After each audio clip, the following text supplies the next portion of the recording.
is simply the Arabic word for God, and there is only one God. Let there be no doubt. Muslims worship the God of Noah, Abraham, Moses, David, and Jesus. Peace be upon them all. However, it is certainly true that Jews, Christians, and Muslims have different concepts of Almighty God. For example, Muslims, like Jews, reject the Christian beliefs of the Trinity and the divine incarnation. This, however, doesn't mean that each of these three religions worship a different God, because, as we have already said, there is only one true God. Judaism, Christianity, and Islam all claim to be Abrahamic faiths, and all of them are also classified as monotheistic. However, Islam teaches that other religions have, in one way or another, distorted and nullified a pure and proper belief in Almighty God by neglecting His true teachings and mixing them with man-made ideas. It is important to note that Allah is the same word that Arab-speaking Christians and Jews use for God. In the Arabic Bible, the word Allah is being used where God is used in English. This is because Allah is the only word in the Arabic language equivalent to the English word God with a capital G. Additionally, the word Allah cannot be made plural or given gender. For example, masculine or feminine, which goes hand in hand with the Islamic concept of God. Because of this, and also because the Quran, which is the holy scripture of Muslims, was revealed in the Arabic language, some Muslims use the word Allah for God, even when they are speaking other languages. This is not unique to the word Allah, since many Muslims tend to use Arabic words when discussing Islamic issues, regardless of the language which they speak. This is because the universal teachings of Islam, even though they have been translated in every major language, have been preserved in the Arabic language. Muslims worship one God, who has no partner, and who has the most beautiful names and the highest attributes. Thus, the Muslims' focus and aim is concentrated, focused on his Lord and Creator. He puts his trust in Him and asks Him for help, patience, and support. He believes that Allah is able to do all things and has no need of a wife or son. Allah created the heavens and earth. He is the one who gives life and death. He is the creator and sustainer from whom the slave seeks provision. He is the all-hearing who responds to the supplication of his slave, and from whom the slave hopes for a response. He is the all-merciful and all-forgiving, to whom the slave turns in repentance when he has committed a sin or fallen short in his worship of Allah. He is the omniscient and all-seeing, who knows all intentions and what is hidden in people's hearts.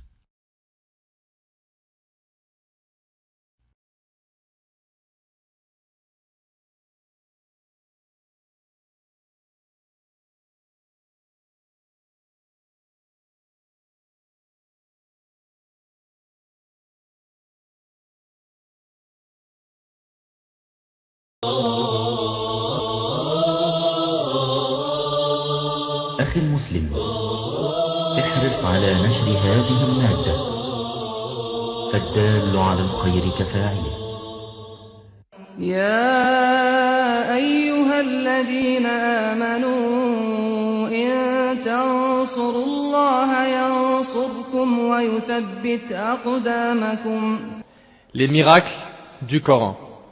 Mes frères et sœurs, savez-vous quel a été le premier miracle de notre prophète Muhammad sallallahu alayhi wa sallam? La réponse, comme on le sait tous, c'est Al-Qur'an al-Karim, le Coran. Une autre question, savez-vous qu'est-ce qu'un miracle? Qu'est-ce qu'un miracle? Un miracle est un fait extraordinaire qu'un être humain ne peut pas faire. Ni un ange, ni un démon, ni un être humain ne sont capables de faire des miracles. Le but de ce miracle est de soutenir les prophètes et de prouver qu'ils sont les envoyés d'Allah subhanahu wa ta'ala. Et quand on regarde les miracles de chaque prophète, on s'aperçoit qu'ils correspondaient parfaitement au peuple à qui ils avaient été envoyés. À l'époque de Moussa alayhi salam, la magie était très répandue. La magie était très répandue. Et le miracle de Moussa alayhi salam était quoi? La magie. Son bâton s'est transformé en serpent devant les non-musulmans, les kuffars, les mécréants, et il divisa la mer en deux à l'aide de son bâton. Pour ça, retourner à l'histoire. Le prophète Isa, Jésus, Isa alayhi salam, à son époque, la médecine était très développée. Son miracle était aussi attaché à la chose dont ils avaient excellé. Il leur apporta des miracles impressionnants. Parmi ces miracles, il guérissait les lépreux, les aveugles, les malades, et il redonnait même la vie aux morts. Bien sûr, tout cela grâce à Allah subhanahu wa ta'ala. Car nous croyons que Isa alayhi salam n'était pas un Dieu et il n'avait pas de pouvoir divin. Il était assisté par Allah subhanahu wa ta'ala. Puis, après Isa alayhi salam, notre prophète alayhi salatu wa salam, Muhammad sallallahu alayhi wa sallam, fut envoyé à un peuple maîtrisant la langue arabe. Et ils étaient éloquents à un point surprenant. Ils étaient connus pour la poésie. En Arabie, ils étaient connus pour quoi? Pour la poésie. Ils maîtrisaient bien la langue. Ils avaient même un marché dans lequel ils vendaient des poésies. Imaginez-vous, il y avait de la concurrence dans les poésies. Ils vendaient leurs poésies. Les plus belles paroles citées de leurs poètes, ils les accrochaient à la Kaaba, qui était l'endroit le plus sacré qu'ils avaient. Allah subhanahu wa ta'ala envoya à notre prophète alayhi salatu wa salam un miracle qui leur correspondait bien. Allah subhanahu wa ta'ala a envoyé à notre prophète alayhi salatu wa salam un miracle qui leur correspondait bien. Il leur envoya le Coran, qui est d'une éloquence sans équivoque. Aujourd'hui, quand tu entends miracle du Coran, la première chose à laquelle tu penses, c'est les miracles scientifiques, historiques, etc. N'est-ce pas? En plus, si tu fais une recherche sur Google, les premiers résultats quand tu marques miracle du Coran, c'est quoi? Les miracles scientifiques du Coran. N'est-ce pas? D'autres résultats te parleront de la théorie du nombre 19 dans le Coran, des statistiques. D'autres te parleront des prédictions du Coran, comme sur le fait de la ville de Rome qui était dominée et qui allait redevenir dominatrice. Mais la vraie question est, est-ce qu'on croit que chaque verset du Coran est un miracle? Ou est-ce que c'est juste les côtés scientifiques? Est-ce que ce livre, il a été envoyé à une époque où il y avait que des scientifiques? Est-ce qu'ils avaient le moyen de vérifier tout ce qu'ils ont pu vérifier aujourd'hui au XXe siècle? Est-ce qu'ils avaient les appareils pour? Donc est-ce que c'est un livre scientifique? Non. Pourtant, on ne cible que les miracles scientifiques. Le miracle du Coran est son éloquence. Son éloquence. Je vous le demande et soyez sincères.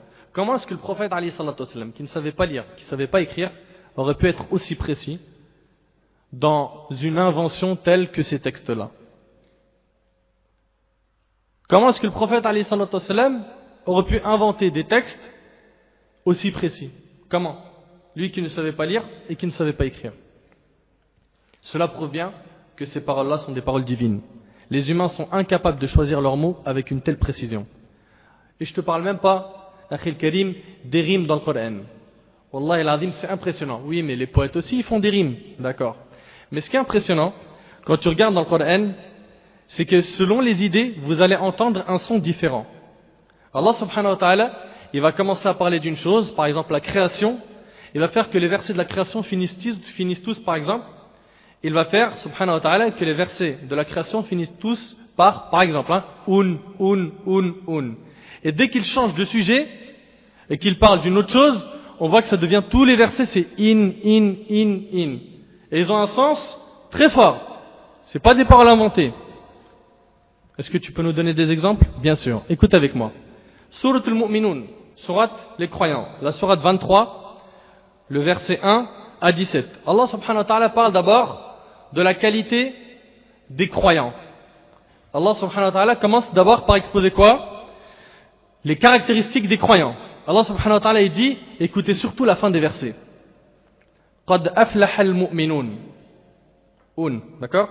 الذين هم في صلاتهم خاشعون والذين هم عن اللغو معرضون والذين هم للزكاة فاعلون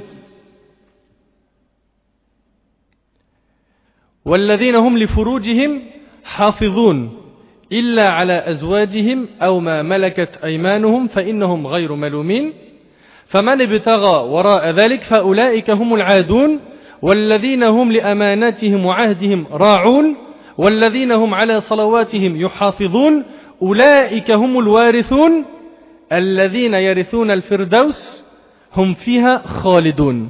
Donc là Allah il décrit les pieux. Ensuite il parle de la création. Regarde quand il parle de la création. وَلَقَدْ خَلَقْنَا الْإِنسَانَ مِنْ سُلَالَةٍ مِنْ طِينٍ ثُمَّ جَعَلْنَاهُ نُطْفَةً فِي قَرَارٍ مَكِينٍ ثم خلقنا النطفة علقة فخلقنا العلقة مضغة فخلقنا المضغة عظاما فكسونا العظام لحما ثم أنشأناه خلقا آخر فتبارك الله أحسن الخالقين. Comment est-ce qu'un illettré analphabète aurait pu dire des paroles aussi fortes avec une telle précision, avec de telles rimes? C'est impressionnant et ça prouve que parmi les plus grands miracles de ce Coran, il y a quoi? Son éloquence. Son éloquence, retenez ça, son éloquence. Jusque-là, on ne vous a donné qu'un échantillon des miracles linguistiques du Coran. Et wallahi, on aurait pu s'étaler. Et sachez qu'avec l'évolution des nouvelles technologies, on a pu s'apercevoir qu'un grand nombre de découvertes scientifiques impressionnantes étaient mentionnées dans le Coran il y a plus de 1400 ans, à une époque où ni le télescope, ni le microscope, ni aucun moyen technique n'aurait pu vérifier ces découvertes.